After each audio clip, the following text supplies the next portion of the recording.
Salamat o Diyos dahil kayo'y Diyos na mabuti sa amin. Nagpapasalamat kami, Panginoon, sa aming tinatamasang lakas ng katawan, kalusugan. Salamat sapagkat kami ay binibigyan mo ng kakayahan na makagawa ng maraming bagay. Salamat sa maraming mga opportunities, O God, to enjoy life, to have happiness, and even to have pleasures in this life that are not against your will, O God. Salamat po sapagkat binibigyan niyo kami ng mga ideya, mga inspirasyon, karunungan, husay. Napakarami namin dami ipagpasalamat sa iyo, O Diyos. Salamat po sa kaligtasan ng aming kaluluwa. Salamat po sa pag-iingat niyo sa amin laban sa masasamang tao at masasamang espiritu. Pagpalain mo ang bawat salita na nagmumula sa Biblia, Panginoon, na aming pagbubulay-bulayan. Paramihin mo ang hiwaga at kapangyarihan nito sa aming buhay, maging lakas ng aming espiritu at maging ng aming lupang katawan. So, Father, may you give us wisdom to put into practice your wisdom that we will hear. Be the speaker. We are confident that you hear this prayer as we ask in the name of Jesus Christ, our Lord, our Savior, and our friend. Ang buhay po na ito, napakaraming dapat gawin. Napakaraming dapat na tungkulin, na magampanan. Napakaraming dapat na sakripisyong dapat harapin. At marami rin mga kasiyahan na dapat malasap. There is so much to do and enjoy in this life. Therefore, life is meant to be long. At least it should be long enough to do many nice and wonderful and great things. Sabi po sa Psalm 90 verse 10, a normal life is about 70 years. 70 years. At kung tayo do'y pinagpapala ng Diyos, ay nadadagdagan pa yan ng higit sa 70 years. Kaya, sayang naman kung higit na maiksi ang magiging buhay ng isang tao dahil sa kanyang kapabayaan o dahil sa kanyang pagkakamali. At yan po ang nais ating pagbulay-bulayan ngayon. To maximize the beauty of life is to lengthen your life. Pahabain ang buhay na ating tinatamasa. How can you have a long life? How can we lengthen our life? The first and the most important thing to do is to love God. Mahalin ang Diyos. Anong kinalaman nun? Psalm 91 verses 14 to 16, because He loves me, says the Lord, I will rescue Him. I will protect Him, for He acknowledges my name. He will call upon me and I will answer Him. I will be with Him in trouble. I will deliver Him and honor Him.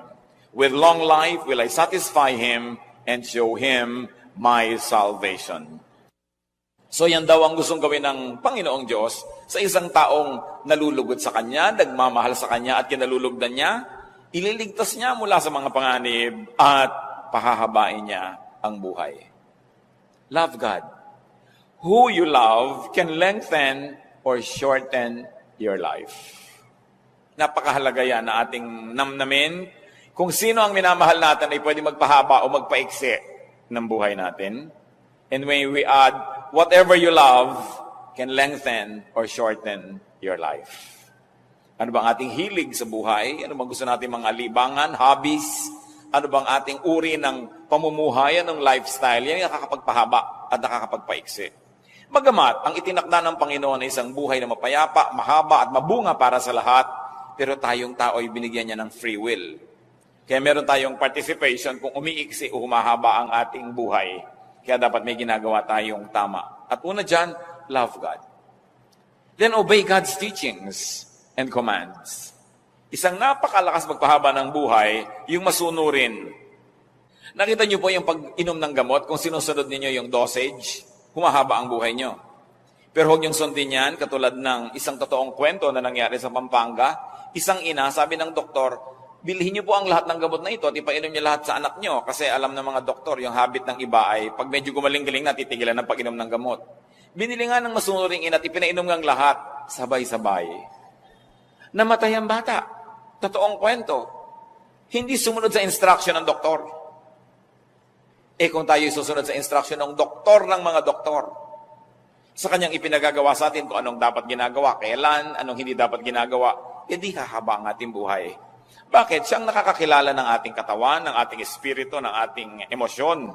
Kaya pag sinusunod natin siya, parang sumunod kayo sa manufacturer's instruction how to use a certain product. Kung yung kuryente mali, sinaksak mo sa ibang voltahe, sasabog agad yung gamit, patay na siya, tapos na yung buhay niya. Pagka hindi natin ginawa sa tama, masisira agad. Ganon din ang katawan ng tao. Yung may likha sa atin, ang nakaalam ng higit kung ano ang marapat. Deuteronomy 4:40, keep his decrees and commands, which I am giving you today, so that it may go well with you and your children after you, and that you may live long in the land the Lord your God gives you for all time. So ang pagsunod daw sa kautosan ng Diyos ay nangangahulugan ng pagpapahaba ng buhay ng tao. Kaya pati po ang pagpapahinga, iniutos ng Diyos. 6 days you shall labor and do all your work, and on the 7th day you shall rest. Utos siya ng Panginoon. Yung iba sobrang sipag, hindi na nagpapahinga. Akala nyo natutuwa ang Diyos. No. Dahil pag sobrang sipag at di ka nagpapahinga, you are disobeying God. That's disobedience. Kahit pa sabihin mo dahil sa kadakilaan, dahil sa kasipagan, pero alam ng Panginoon ang limit na kayang dalhin ng katawan ng tao sapagkat siya ang lumikha. And God remembers that we are dust. That's why it is important to be obedient. Pag sinasabi ng Diyos na huwag ka na magalit, magpatawad ka. Akala nyo ba pinapalugi tayo ng Diyos pag sinasabing magpatawad ka? Kasi pag hindi ka nagpapatawad, ikaw ang nagdadala ng lahat ng bigat ng mundo, ikaw ang nagagalit, tumataas ang presyo ng iyong dugo, bumibilis ang pintig ng iyong puso, pati ang pulso mo bumibilis, nawawalan ka ng ganang kumain, hindi mabuti para sa iyo. Kaya sabi niya, ipatawad mo na. Paano po kung hindi naman humihingi ng tawad? Di lalo namang dapat mong patawarin dahil alam ka namang dahil hindi siya humihingi, ikaw ito nalugi. Kailangan magkusa ka na. Kaya pag sasabi niya, huwag kang mag-inggitin, huwag kang magselos, huwag kang magalit, mabuti lahat sa katawan ng tao yan. Kaya ang sumusunod sa Panginoon, nagkakaroon agad ng advantage over the others. Meron na tayo agad na pampahaba ng buhay. God's words, yung salita ng Panginoon ay manual. It's a manual to life. It's a manual in life. And it's important to respect the wishes and the design of God, our Maker. How to have a long life? Please God. With what you ask for. Katulad ni Solomon. Sabi ng Panginoong Diyos, o sige, gagawin kitang hari, kahit anong hilingin mo, ibibigay ko sa iyo para magkaroon ka ng lakas para maging hari. Ano ba yun? 1 Kings 3:11-14. So God said to Solomon, since you have asked for this, and not for long life or wealth for yourself, nor have asked for the death of your enemies, but for discernment in administering justice, I will do what you have asked. I will give you a wise and discerning heart, so that there will never have been anyone like you, nor will there ever be. Moreover, I will give you what you have not asked for, both riches and honor, so that in your lifetime you will have no equal among kings. And if you walk in my ways, and obey my statute and commands, as David your father did, I will give you a long life. Natuwa ang Diyos dahil humingi si Solomon ng wisdom instead of kung ano-ano. At sabi niya, nakakatuwa ang hiningi mo, maganda. So pati hindi mo hiningi, ibibigay ko na rin sa iyo dahil natutuwa ako sa iyo. At kung magiging masunurin ka sa aking mga utos, dadagdagan ko pa ang yan, lahat ng yan, ng mahabang buhay. Huwag po tayo magmadaling mamatay, yung mag to die is gain. No? Nung sinabi ni Paul yun, matanda na siya. No? Hindi naman siya teenager na sinasabi niya, to die is gain. Matanda na rin, talagang pwede na gumraduate. No? Nagawa na niya ang mga dapat niyang gawin. At saka siguro dahil sa sidhi ng pag-ibig niya sa Diyos, talagang hindi na bali sa kanyang mamatay. Pero life is the primary duty of life. Nilikha tayo ng Diyos, hindi para asamin na mamatay tayo at pumunta sa langit. Nilikha ng Diyos ang buhay, ipinagkatiwala sa tao para kanyang ingatan at ipamuhay ng lubos at ganap. At kung natapos na yon, next chapter, heaven naman. Pero heaven can wait. Hindi mo kailangang apurahin yan. Kasi may ipinagagawa ang tao. Sabi, we were created in Christ Jesus to do good works. So isa itinakdang panahon ng Diyos sa buhay ng tao, meron siyang dapat ma-accomplish. Kaya hindi niya dapat asamin na gumraduate agad dahil meron siyang pwedeng magawa na dito lang sa lupa pwedeng gawin at hindi na sa kabilang buhay. So Proverbs 2:16, long life is her right hand, meaning wisdom's right hand. In her left hand are riches and honor. So ito ang kalooban ng Diyos sa tao. Long life, riches, honor. Hindi short life, hindi poverty, hindi dishonor. Akala ng iba, pag naghihirap sila, ikinalulugod ng Diyos. Gusto ng Diyos maayos ang buhay. Kaya nga itinuturo niya, 6 days you shall work. Pagka naman 6 days ka talaga nag-work, Bakit ka magugutom kung 6 days ka nang nag-work? Isasabihin nyo, bakit po ako 7 days na nag-work, gutom pa rin? Siguro marami kang pakain. No? Maraming hindi nag-work sa'yo umaasa. So, kung ang lahat gagawin ang inuutos ng Diyos, wala dapat nagugutom na tao. Pwedeng hindi kayo maman, pero hindi pwede maging mahirap. Kung ikaw lang nagtatrabaho, tapos wala kang pasanin sa buhay, hindi isang katerbang mga kapatid mo, mga kamag-anak, mag-aasawa ng maaga, pati gatas ng anak niya, iaasa sa'yo, talagang kahit 8 days a week, kulang sa'yo.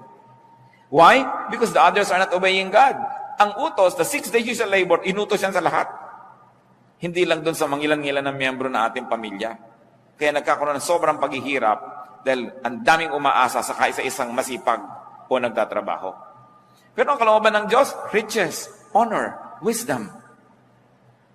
Kaya merong mahirap, kalooban po ng Diyos. O hindi ka nilikha ng Diyos para sadistahin at kawawain. Inilikha ng Diyos ang napakaraming papaya para ma-afford ng lahat na magkaroon. Ba't hindi nakakakain yung iba? Kasi nga may inequity. May inequality in terms not only of wealth distribution but also in distribution of labor. Pero ang lahat ng yan, napakaraming pagkain ng mundo, maraming nasasayang lang nga Hindi nilikhaan ng Diyos ang tao para mahirapan. Ecclesiastes 2:26, to the man who pleases Him, God gives wisdom, knowledge, and happiness. So ang buhay din para maging masaya tayo. Huwag kayong mag-guilty. Kung kayo religious, dapat malungkot. But to the sinner, He gives the task of gathering and storing up wealth to hand it over to the one who pleases God. You want to have a good life? Unahin ninyo, please God.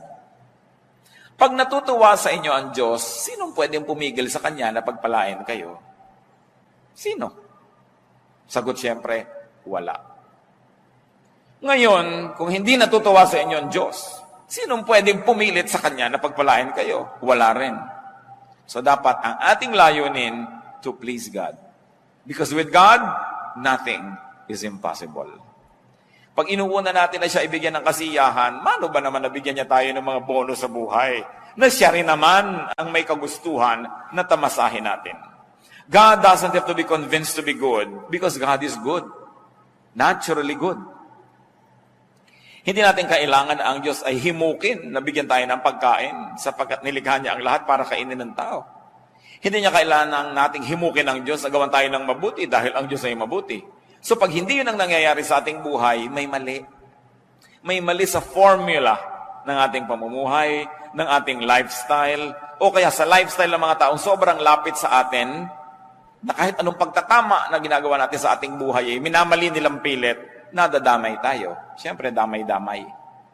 Kaya napakahalagang itinutuwid, hindi lang ang ating sarili, maging ang ating lipunan, maging ang ating environment. How else does one have a long life? Honor and obey your parents. Lalong-lalo na sa mga young people. Exodus 20 verse 12, honor your father and your mother, so that you may live long in the land the Lord your God is giving you. This commandment about honoring one's father and mother is very interesting and very unique because among all the commands given in Exodus chapter 20, this is the only one that goes with the promise. Yung iba command lang, you shall not kill, you shall not commit adultery, you shall not do this, you shall not do that. Pero ito, honor your father and your mother, and when you obey it, the Lord will reward you with a long life. Mga kabataan, lalo na yung mga wala pang asawa, kung pipili kayo ng mapapangasawa, isa ang unahin ninyong tingnan. Kung mabuti siyang anak. Yun. Hindi kung 36, 26, 36, dahil after 10 years, 36, 36, 36 na yan. Baka 42, 42, 42 pa. Napakadaling mawala ng ganda. Kahit marunong, nabagok lang yan na amnesia, wala na rin niyang alam. No? Pero ang pinangakuan ng Diyos, yung mabuti sa magulang, yun ang pinangakuan niya ng pagpapala. Gusto niya na magiging matahimik na buhay, magiging magandang ama o ina ng inyong magiging anak, tingnan niyo muna kung mabuting anak. Kung pabalang-balang sumagot sa magulang niya, tapos pagkakaharap ka, akala mo bulaklak na hindi makalabit, naku, arte lang yan. Kung ang sariling magulang na pinagmulan niya ay kanyang susuwailin at di niya gagawa ng mabuti, makakaasa ka ba na magiging mabuti sa iyo yan? Titingnan ninyo kung mabuting anak. Yun ang una ninyong titingnan. Kasi may pangako ang Diyos sa mga mabubuting anak. At madadamay kayo doon.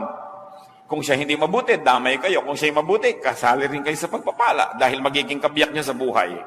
Ephesians 6:2-3, honor your father and mother, which is the first commandment with a promise that it may go well with you and that you may enjoy long life on the earth. Bakit nakakapagpahaba ng buhay ang masunurin sa magulang? Dahil sino ba namang magulang magsasabing, anak, eto, mag-smoke ka na. No? O ito, maglasing ka na anak, ito, drugs, ibinili kita. Huwag kang pumasok, umabsent ka, magpuyat ka. Sumali ka sa mga dangerous games, anak, maganda yan. Diba? Magpagabi ka, hanggang kagabi-gabihan na sa kalsada. Sinong magulang ang magsasabi niyan? Diba ang magulang lalo kang inilalayo sa panganib? Kaya pag masunurin ka, 1/2 na ng panganib natanggal sa buhay mo. Dahil sino bang magulang ang magsusuong sa'yo sa panganib, liban na lang meron siyang mental illness. So, sumusunod ka pa lang, practically speaking, lumalayo ka na sa maraming gulo. Meron pang hindi lang practical. Yung beyond practical, yung natuwaan Diyos sa'yo. Kaya lalo kang pinagpapala. Parental teaching is next to God's Word in sincerity, in concern, and in wisdom. Ang tunay na matalinong anak, susunod sa magulang. At kung nalilito siya, kalooban niya o kalooban ng magulang, dahil bata pa siya, pagtiwalaan niya ang kalooban ng magulang. Liban na lang certified talaga ng National Mental Hospital na yung nanay mo hindi pwedeng magpasya. Ano? Pero mga young people, pag nalilito kayo, obey your parents. Lalo may track record sila na tunay naman nagmamahal sa inyo kasi wala yung gugustuhin na masama para sa inyo. You want a long life, avoid dishonest gain.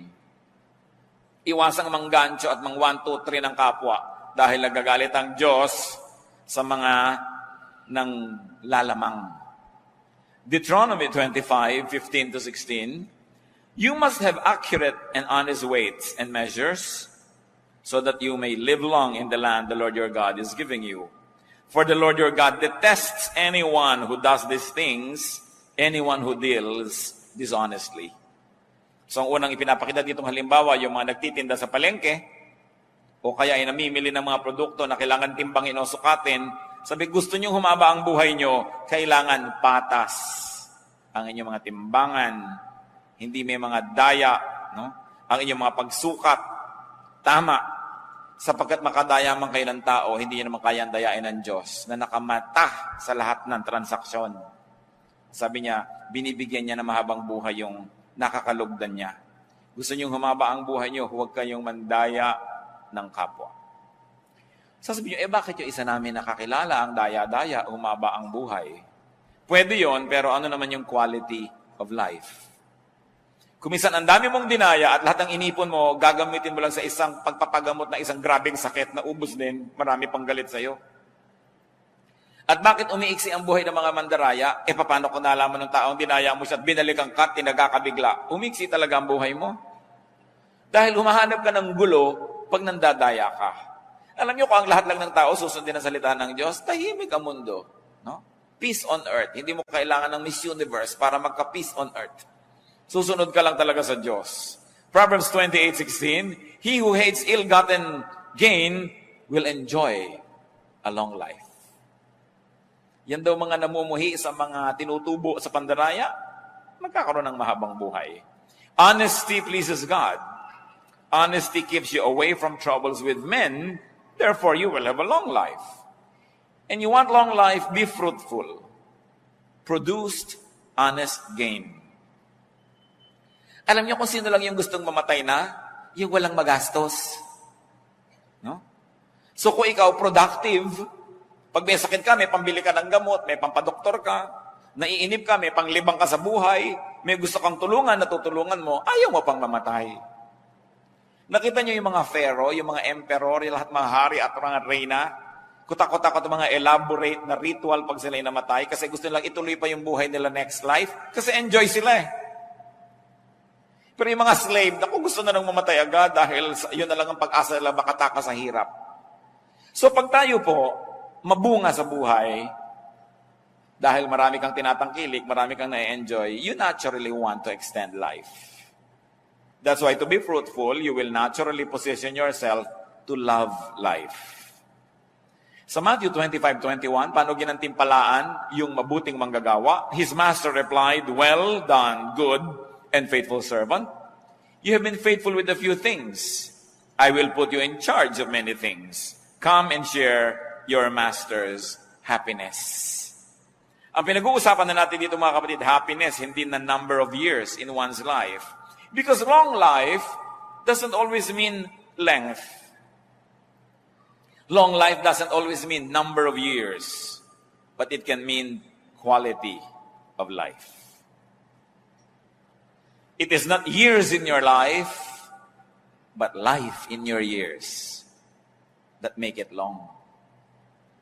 So kung masarap ang buhay mo, high quality ang buhay mo, daig mo pa ang nagkaroon ng mahabang buhay, kahit hindi yun masyadong mahaba. Kasi nalasap mo ang dapat malasap, naabot mo ang dapat abutin, naakyat mo ang dapat akyatin, nakain mo ang dapat kainin, natikman mo ang dapat tikman, you have lived a full life. And of course, the fruitful person will naturally enjoy a higher quality of life. So tayong mga anak ng Diyos, huwag kayong makontentong basta buhay. Kailangan namumunga. Hitik na hitik, mabulaklak, mabango, humahalimuyak, maganda, makulay. Dahil sabi ng Panginoong Jesus sa John 10:10, I came that they may have life and have it abundantly. Have it to the full. A great, wonderful, and beautiful life. You want a long life? Live peaceably. Live peacefully. Titus 3:2 remind the people to be peaceable. Huwag palaaway. Gaano karaming tao ang palaaway na agad-agad na putol ang buhay. Interrupted ang life nila because they cross paths with another equally troublesome person. Nag-contest sila, namatay sila pareho o isa ang namatay. Yung mga mainitin ng ulo, hindi marunong magbigay sa kapwa, lagi nang nagagalit, naghahari-harian, naghahanap ito na umiksi ang kanyang buhay. It's important to clear and unclutter your mind, to unburden and rest your mind, to have a long life. Kaya ang utos sa Philippians 4:6-7, do not be anxious about anything. And the peace of God, which transcends all understanding, will guard your hearts and your minds in Christ Jesus. Huwag daw tayo maging warrior. Because when you always worry, you don't change the situation, but you make yourself miserable. Pag lagi pong nag-aalala ang tao, lagi nag-iisip, laging namamroblema, hindi naman niya talaga nalulutas yung tunay na problema, nadadagdagan pa dahil siya nasisira ang kalusugan. So sabi, ipanalangin mo. With prayers and supplications, bring your request to God. That's what the Bible says. And then, leave it up to God and live as quietly and as peacefully as you can. Walang kwenta yung natutulog ka pero ang babaw ng tulog mo dahil baka merong sumakal sa'yo o nagagalit ka, baka may pumatay sa'yo. Walang kwenta yung naglalakad ka sa neighborhood nyo, iniisip mo baka biglang may sumaksak sa'yo dyan dahil marami kang kaaway. O kaya iniisip mo baka merong gumawa ng masama sa'yo dahil marami kang atraso sa iyong kapwa. So maganda na yung payapa, tahimik ang buhay.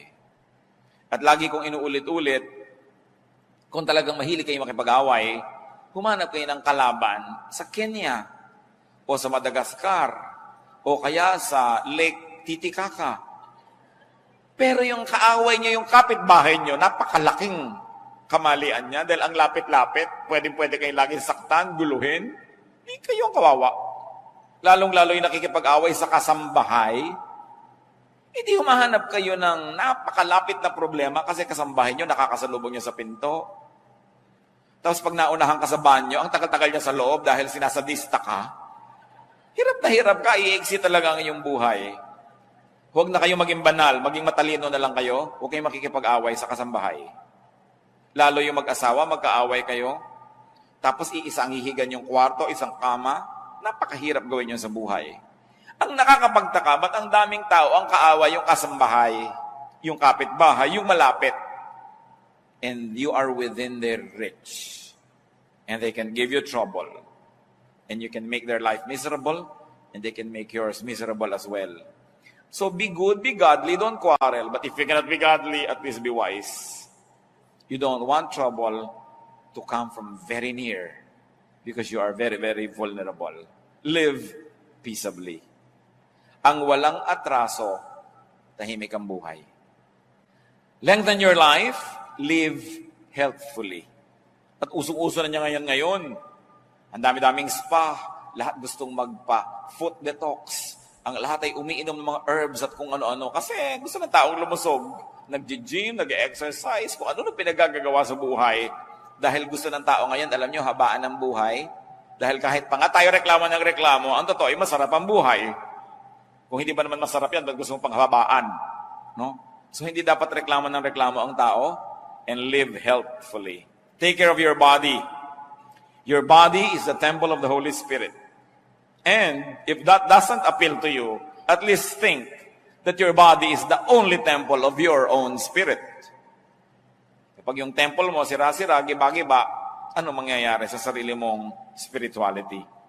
Your body is the only physical seat of your life. Nakita nyo, pag bumigay na ang katawan, tapos na ang lahat. Tapos na ang mga pangarap, tapos na ang mga inaasahan, tapos na ang excitement. Pagka ang tiyan ayaw na mag-digest o ayaw tumanggap ng pagkain, wala nang appeal ang lahat ng pagkain. No? Wala nang kahulugan ng anumang bagay. Anong kahulugan ng mga kulay? Anong kahulugan ng magagandang hugis sa isang nabulag? Anong kahulugan ng lahat ng tunog sa isang bingi? So anong kahulugan ng ganda ng mga tanawin kung napakasakit ng nararamdaman mo sa loob ng iyong mga buto? Baliwala. Kaya ang tao pinapahalagahan niya ang kanyang katawan kasi doon lang siya pwedeng makikonekta with the physical world. Your spirit cannot connect with the physical world. It has to be your stomach, your eyes, your ears, your skin. They are the only ones created and equipped by God to perceive, to understand, and to interact with the natural world. So kailangan inaalagaan mo yung katawan. Isa dyan, napakasimpleng remedyo mga kapatid. Drink lots of water. Water is life. Kaya nga pati ang Panginoong Hesus tinawag na, I am the living water. Ganun ang kahulugan ng tubig sa buhay. Pati si Elijah, isang propeta na gusto nang mamatay dahil napagod sobra. 1 Kings 19:6, he looked around and there by his head was a jar of water. He drank. And you know what happened after he slept? He became strong again. He got revived. Napakahalaga ng tubig. And most people, at least 85% of people, are dehydrated. We don't drink enough water. No? Ang dami nating ipinapawis, ang dami nating ine-excrete na mga liquids, but very few people really drink enough water. Si Daniel, no, at ang kanyang mga kaibigan na Shadrach, Meshach, and Abednego, sila yung mga royal boys sa Judah, sa Israel, pero nung sila yung naging mga bihag sa kaharian ni Nebuchadnezzar, pinapakain sila ng king's food, pinapainom ng king's wine, they refused. Sila ayaw namin kumain ng mga matataba na pagkain na yan, yung mga masasarap na pagkain ng hari at uminom ng kanyang mga alak. Pakainin niyo lang kami ng gulay at painumin kami ng tubig. Sabi nung nagbabantay sa kanila, dahil mga prinsipe naman sila, mahalaga rin sila. Aba, mapapahamak ako pagka nakita kayo ng hina. Pakainin niyo lang kami ng gulay at painumin ng tubig 10 days, then test our strength. Pagka hindi nyo kami nakitang malakas, edi sige, kakainin na namin pinapakain nyo. At sinubok nga yun at nakita sila higit na malakas. Kaya doon sa kumakain ng karami-raming rich foods and rich drinks. Daniel 1:12, please test your servant for 10 days. Give us nothing but vegetables to eat and water to drink. At hindi sila nalugi. Napakahalaga na umiinom ang tao ng tama. Many drinks are time-released poison. Sa mga hapagkainan, nakikita mo kung minsan kung ano pinapainom ng host, hindi mabuti sa tao. Although masarap sa bibig, masarap ang lasa.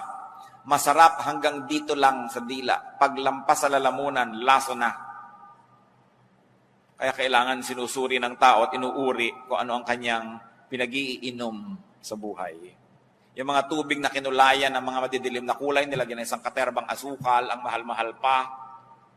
Nakakabuti ba yan sa tao? Eat lots of clean vegetables, but drinks lots of water. So eat lots of vegetables and green leaves. Ganyan ang nakita nating halimbawa sa Biblia eh. Ang Panginoong Diyos, nung nilikha niya si Adan at si Eva, at tinuruan niya ng kung anong pwedeng kainin, anong sabi niya?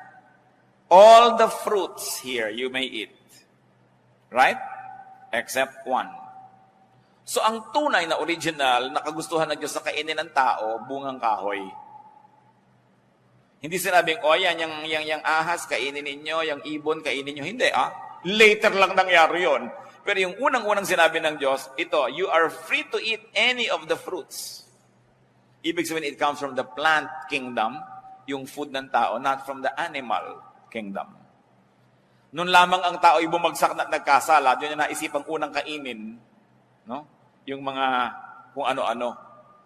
Daniel 1:15-16, at the end of 10 days, they looked healthier and better nourished than any of the young men who ate the royal food. So the guard took away their choice food and the wine they were to drink and gave them vegetables instead. Ang sarap-sarap siguro maging mahilig ka sa gulay. No? I was talking to one Chinese health practitioner. Sabi niya, you want a healthy life? Sabi niya ganon, 1:4. 1 portion meat to every 3 parts vegetable. No? Sabi ganon. At most, sabi niya ganon. Dapat 1 portion. 25% lang. Hindi yung puro karne, tapos wala kang kagulay-gulay na kinakain. Diba? Pumunta na siya, tapos kinain mo pa lahat, ang bituka, ang dugo, ang lungs, itong hayop. Kinain mo na lahat, wala kang nang pinalampas. No? So, ano nangyari? Kaya ipinagbabawal sa Biblia rin yung pagkain ng dugo. Di ba pag gusto nyo malaman kung may sakit kayo, anong gagawin sa inyo? Blood test. Kasi nasa dugo yung sakit. Tapos kayo kakainin mo. No? Hindi naman natin sasabing, huwag mong gawin yan. We have liberty to make a choice. Pero isip-isipin mo naman ang pinagagagawa natin sa buhay. Ezekiel 47:12, fruit trees of all kinds will grow on both banks of the river. Their leaves will not wither, nor will their fruit fail. Their fruit will serve for food, and their leaves for healing. Nakita niyo yung itinasabi na mangyayari na bagong buhay, bagong mundo, bagong paraiso ng tao. Sabi ko na, ang kakainin muli, prutas.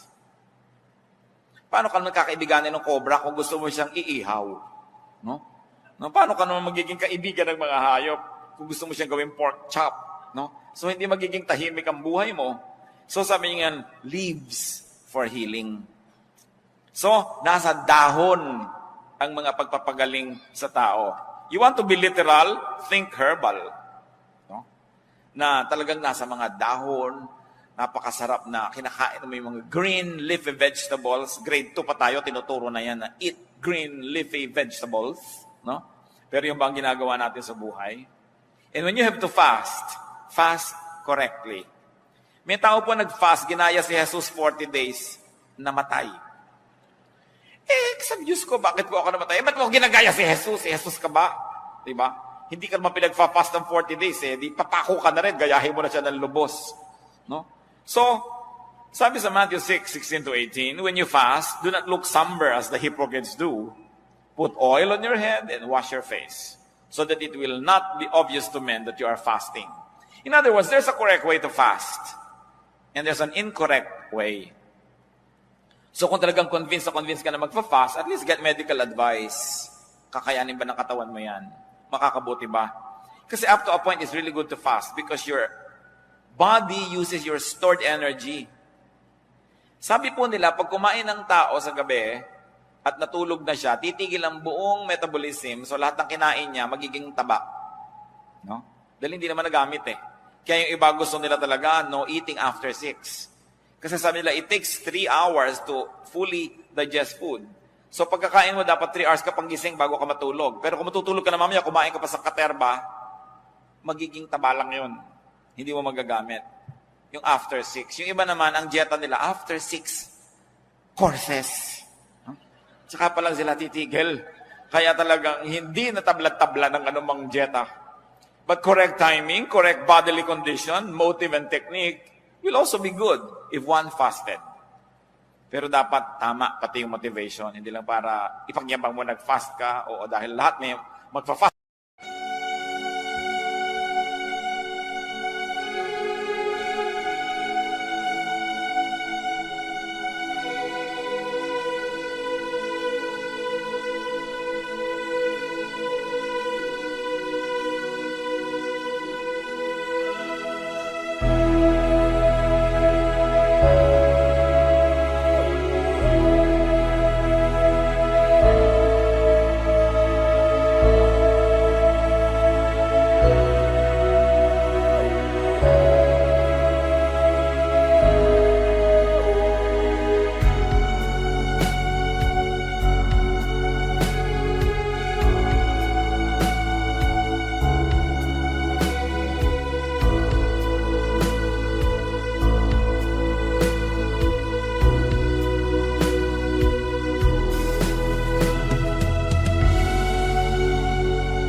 sasali ka, dapat may personal conviction. Hindi lang nakikiuso. Take your medication. Yung iba, kung naging Christian, ayaw nang uminom ng gamot. Hindi, pagagalingin ako ng Diyos. Well, pwede kang pagalingin sa himala. Hindi naman talaga imposible yun. Pero pwede ka lalong pagalingin kung uminom ka ng gamot mo. Lalo tama yung gamot mo at tama naman yung prescription. Si Timothy nga anong payo ni Paul? Dahil hindi matagal-tagal ang kanyang sakit ng tiyan, 1 Timothy 5:23, stop drinking only water and use a little wine because of your stomach and your frequent illnesses. So nagpayo si Paul na huwag lang tubig ang inumin, uminom daw ng wine. Alam niyo naman ang wine kasi cleaner than water in many parts of the world, especially during the ancient times. So sabi niya, huwag ka na lang inom ng mga tubig may mga butete, mga tubig na may mga nakatirang palaka, etc., etc. Dahil kaya hindi ka na gumaling-galing. Uminom ka na lang ng wine at tanggalin mo yung arte mo na Christian kahit hindi ka umiinom niya. Dahil inang makakabuti sa iyo sa kayong kalagayan ngayon. No? So yung mga tao rin, pinaresetahan tayo ng gamot. Kung sa palagay nyo makakabuti sa inyo at ang nagreseta sa inyo ay kapanipaniwala, bakit hindi? Bakit yung papaghihimalain ng Diyos samantalang pag ininom niya yung gamot, gagaling na kayo? Di mas madali, di ba? So, do what is easier. Use plants for medication, by the way. Isaiah 38:21, Isaiah had said, prepare a poultice of figs and apply it to the boil and he will recover. So sabi ko noon, pag samasamahin ninyo yung mga dahon-dahon, mga halaman, at pagkatapos ay durug-durugin ninyo at itapal ninyo sa inyong mga may kikekwek para kayo gumaling. So huwag niyong nilalait-lait yung mga damo-damo, mga herbs, kasi maging yung si Isaiah, ayan, herbularyo. Huwag lang may mga bulong-bulong, no? Yung mga leaves and roots. Kasi inilagay na ng Diyos sa halaman lahat ng kailangan nating nutrient, lahat ng kailangan nating gamot, lahat ng kailangan nating katawan. Kumisa nga, hindi mo na kailangan yung mga artificial western medicines, no? Kung alam mo lang ang herb na yung dapat gamitin. Pero anong ginagawa ng marami? Nilalait-lait nila yung traditional herbal science ng kanilang lahi. Then they abandon all of these natural healing elements at ang gusto nila puro western medicine. Well, Western medicine works. But, up to a point, because of the specialist orientation ng Western medicine, kung ginagamot ko ang iyong puso, tatampakan kita ng kung ano-anong gamot at wala akong pakialam kung nagka-problema ang kidney mo. Diba? Kasi puso mo ang pinapagaling ko. Kasi sa Western medicine, kapra-kapraso, bahagi, hindi sila holistic. No? Hindi katulad ng Eastern medicine, even Philippine, Chinese, traditional Asian medicine, buong katawan ng tao kasama sa piniisip, hindi lang yung parte-parte. Kaya ang masama kumisan, pag sobra kang dependent sa Western medicine, gumaling nga yung original sakit mo, pero may komplikasyon sa ibang bahagi. No? Kasi, para kang may ipis sa noo, binaril yung ipis, patay ang ipis, butas ang noo mo. Maraming ganon din yung mga kumisan, nagkikimo, kumisan ay nagra-radiation, yung original complaint, nalulutas for a while, pero may ibang komplikasyon na nangyayari sa iyong katawan. Kaya dapat nag-iisip na rin ang tao, alin ba ang mabuti. Sapagkat hindi natin kailangan umalis sa Biblia para maghanap ng ganito mga halimbawa. Kitang-kita natin, pati ang kanilang pagpapalakas sa kanilang katawan. So do not belittle herbology, do not belittle the traditional use of herbs, except that it must be done in the right way, and of course, in a hygienic procedure. Live healthfully, have enough rest and sleep. Tulad po ng binanggit natin kanina. May hangganan ang kaya ng katawan ng tao. At ang taong maka-Diyos, igagalang niya yung hangganan na yon. Don't burn your candle at both ends. Kailangan, meron talagang pahinga. 1 Kings 19:4-5, referring to Elijah, he came to a broom tree, sat down under it, and prayed that he might die. I have had enough, Lord, he said, take my life. I'm no better than my ancestors. Then he lay down under the tree and fell asleep. Sa bigat ng mga problema na dumating sa buhay ni Elijah, maging siya na napakadakilang propeta ay ginusto ng mamatay. Pero nung siya ay nakapamahinga, nakainom ng tubig, nakakain ng konting tinapay, na iba ang kanyang orientasyon, lumakas ang katawan at gusto na naman niyang mabuhay. Hindi ko alam kung may kasama tayo dito na kumisan gusto na mamatay. Pero nawa, wala. Pero kung meron, baguhin nyo lang chemistry ng blood nyo, maiiba yan. Ibahin nyo lang. Kumain kayo ng halo-halo. No? Magngat-ngat kayo ng panotsa. Kumain kayo ng pulot.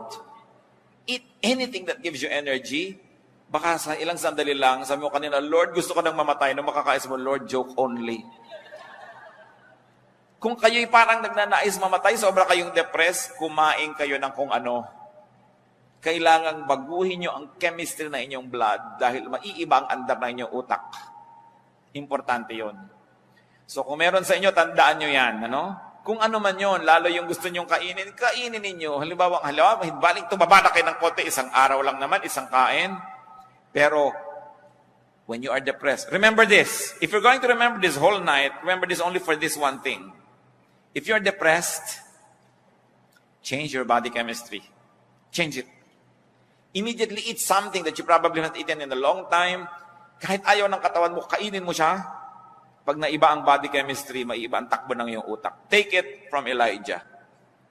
And rest. Kailangan ng pahinga. Long life means happiness. But remember this, happiness can also mean long life. Lengthen your life with happiness. Maraming problema ang mundo. Bakit kayo laging nanonood ng dramang malungkot? Bakit?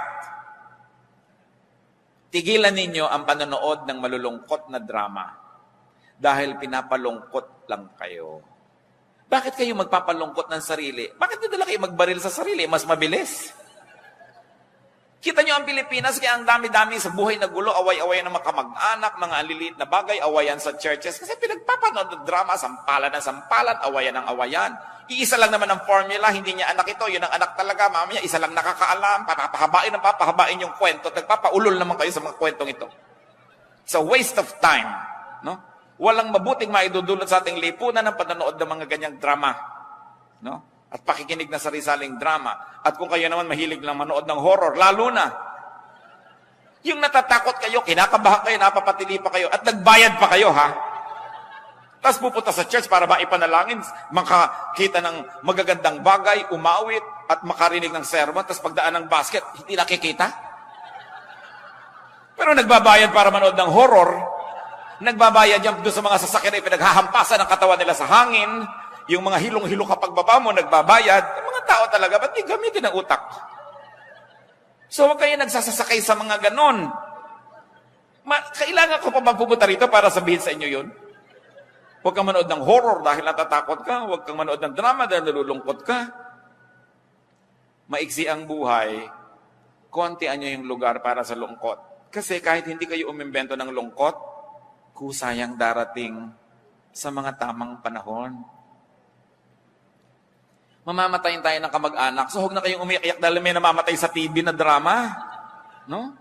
Dahil buhay na buhay pa yung artista doon at nagsha-shopping na sa kinita niya, kaya naman lungkot na lungkot pa.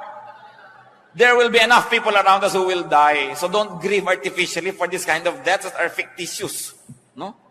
Huwag niyong galitin ang sarili niyo dahil napakasama nung kontrabida, galit na galit kayo. Ang dami nang nakakagalit talaga sa totoong buhay. Dinadagdagan niyo pa. Kung ako talaga, ipagbabawal ko ang ganyang mga drama-drama. No?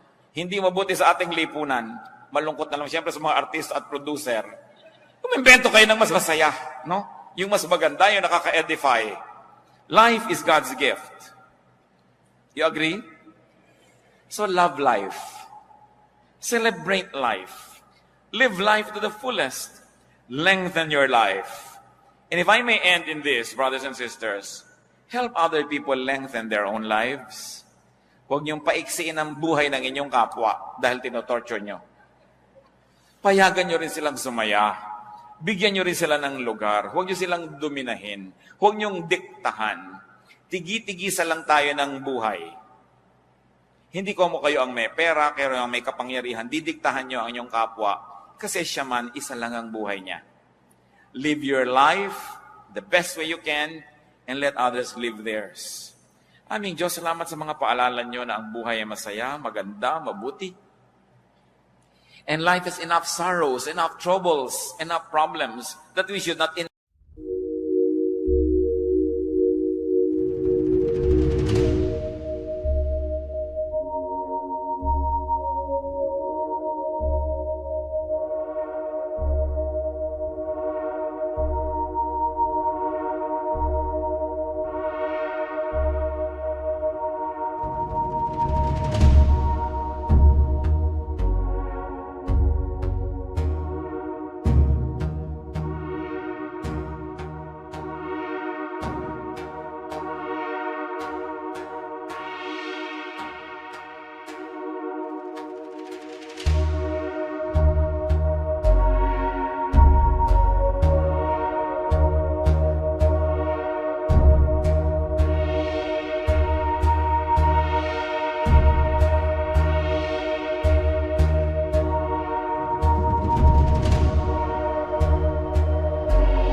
vent sorrows and problems anymore. Turuan nyo kami, Lord, to be selective kung anong pinapanood, anong pinapakinggan, anong dinidinig, ano ang pinag-uubusan namin ng lakas. Nang ang maiksing panahon dito sa lupa, ay matamasa namin ang lahat ng dapat tamasahin, magawa ang lahat ng misyong ipinagagawa mo, walang maaksaya. Psalm 90 verse 12 says, teach us to number our days. So Lord, teach us to number our days. To be thankful for every day. To be thankful, O Lord, for work and for rest. At nang sa ganun, Panginoon, ang buhay namin, huwag naming kabagutan, huwag naming pagsawaan, at lalo namang huwag naming gustuhin wakasan. Isang malaking kataksilan sa inyo na nagbigay ng buhay, na aksayahin namin ang buhay na ito. Teach us, O Lord. Matuto kami na maghanap buhay doon sa talagang kung saan kami mag-enjoy. Turuan niyo po kami na ilagay ang sarili namin kung saan kami mamumunga ng pinakamarami, at saan kami magiging kapakipakinabang. Magbulay-bulay tayo mga kapatid. Walang buhay na dapat masayang. Kung mayroong buhay na nasasayang, mag-isip ngayon din, ibahin ang pamamaraan. O kaya may mga bahagi ng buhay natin na alam natin nasasayang, palitan ang pamamaraan ng pamumuhay. Sapagkat ang buhay na ito, bigay ng Panginoon. Napakaraming magaganda siyang iniwan along the way, to be discovered by everybody who travels well and who travels correctly. Let us have time for reflection. Pasalamat tayo sa Diyos sa ating buhay. Ipagpasalamat yung mga kapatid ang mga magagandang bagay na tinatamasa niyo sa buhay. At ipasa Diyos natin yung mga bagay na hindi pa nangyayari pero gusto natin. Identify your own habits, your own style that makes your own life miserable. Kailangan ng pagbabago ng isip, pagbabago ng style, so that we can have a full, meaningful, and abundant life. Life is a gift. Let's be alone with the Lord and listen to the prodding of the Holy Spirit.